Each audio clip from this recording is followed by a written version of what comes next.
Assalamu alaikum wa rahmatullahi wa barakatuh. We have been talking about the expeditions of King Zulqarnain.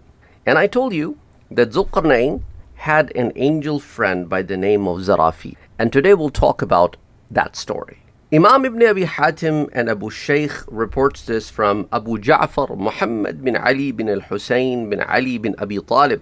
And for those of you who do not know, Ali radiallahu anhu's son Husayn radiallahu anhu, who was the grandson of Prophet sallallahu alaihi wasallam, his son, who was the only survivor son of Karbala, his name was Ali, but he's commonly known as Zainul Abidin.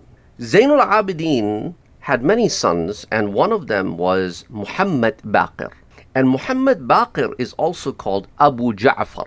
Abu Ja'far was his kunya, his name was Muhammad. So this particular narration is narrated by the grandson of Husayn radiallahu anhu, which is Muhammad, who is the son of Zainul Abidin, commonly known as Ali, who is the son of Husayn radiallahu anhu, and who is the son of Sayyidina Ali radiallahu anhu. So he narrates this narration, and it is also reported by Imam as-Suyuti in Durr al-Manthur under the tafsir of Surah Al-Kahf, that Zulqarnain's friend Zarafil used to come to Zulqarnain and they would have conversation. One day Zulqarnain asked Zarafil, "Do you know of anything that would increase my life? I want to live more years because I want to spread the goodness as far as I can.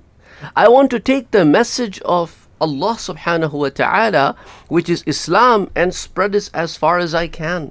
I want to be more thankful to Allah subhanahu wa ta'ala. I want to worship Him more and more."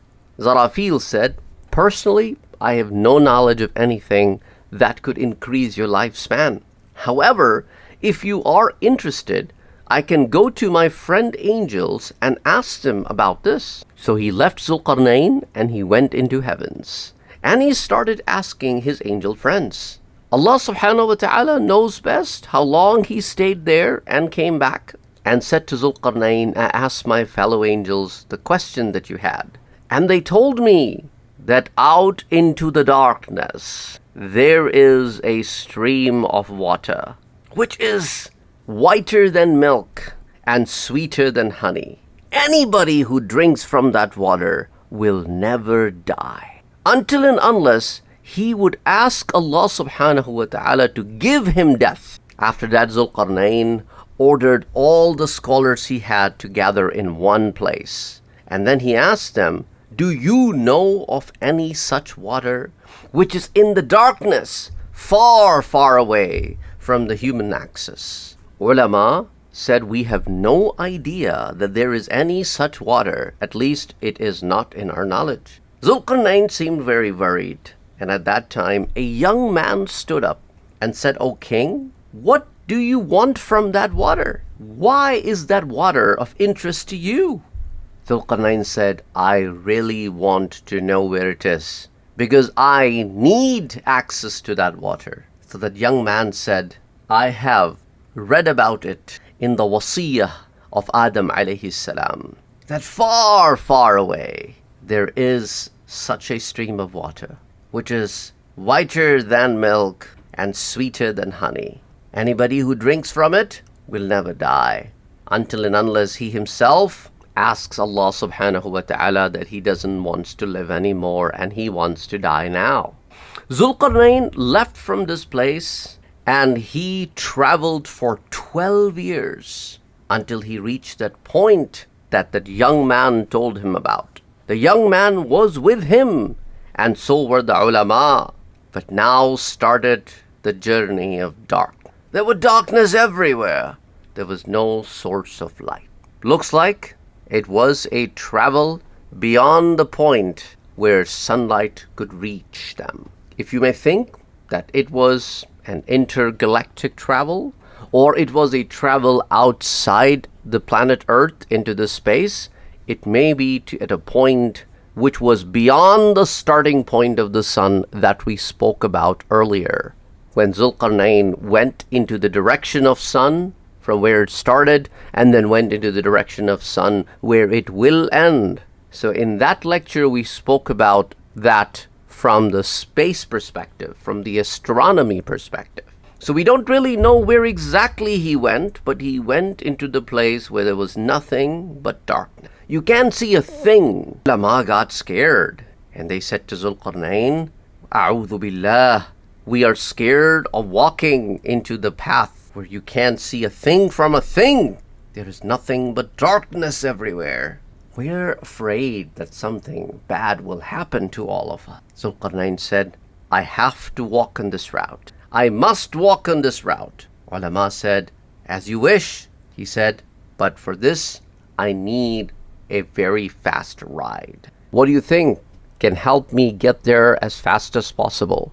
Ulama said, we believe that you must ride on a horse and a she-horse, and it must be a young she-horse. Zulqarnain said, arrange for me 6,000 such horses. And they did that. Every man was given one horse. Then Zulqarnain ordered that young man who told them that he knows that there is such a water at so-and-so place.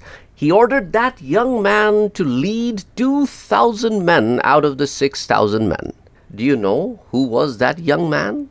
That young man was Khidr alayhi salam. Zulqarnain said to Khidr, Khidr, with your 2,000 men, you must lead us, and we will follow with the remaining 4,000. Khidr said, O king, it is possible that I may mislead you, and people will scatter in different direction. Remember, we are entering a place where there's nothing but darkness. King said, I have a solution for that problem. And he took out a red pearl and handed it over to Khidr and said, if you realize that people are spread out, I want you to struck the ground with this red pearl, and there will be light everywhere. And then call people towards you, and they will gather around you, and then we will be able to continue to the next destination. Zulqarnain then appointed a Khalifa for his kingdom and went on this scary route, the route of darkness. He ordered the Khalifa that this is a long journey. He may not return for years, and if he returns back, he will then take charge. But if he doesn't return back in the next 12 years, then order the people to go back to their cities. And then he ordered Khidr to lead the 6,000 men on this journey towards that stream of water. Everybody would follow Khidr alayhi salam. Whenever they would get tired, they will rest, and then they will continue. However far you could have followed Khidr in darkness, Zulqarnain and his massive army of 6,000 men started spreading in different directions. During this journey, at one point in time, Khidr realized that he has lost most men. He seemed to be going just by himself, and he was worried, how can I find all these men that I have been held responsible? Then he got reminded of that red pearl. He took it out of his pocket and he threw it on the ground, and there was light everywhere. However, something very surprising happened at that point. Khidr looked around and there was nobody to be found. However, Khidr was lucky enough to find that stream of water that Zulqarnain was looking for. It was inside a valley. Khidr went into the stream of water and drank from it, bathed in that water, then came out, took the red pearl, got on his horse, and then started looking for Zulqarnain. Zulqarnain, on the other hand, got on a different route, and they kept walking for 6 nights and 6 days in darkness. The darkness was not like the darkness that you would face at the night time. It was a very, very different kind of darkness. Then Zulqarnain entered a land that was filled with light. However, that light was not coming from sun. That light was not coming from moon. That light was not coming from any star. He ordered his army to stop. So everybody stopped, and Zulqarnain wanted to travel from there on just by him. What happened next? Inshallah, we'll talk about in the next episode. Don't forget to like, share, and subscribe to our channel. We really need your support to help spread this knowledge to most people. I hope you're enjoying these stories with us. Till next time, Assalamu alaikum wa rahmatullahi wa barakatuh.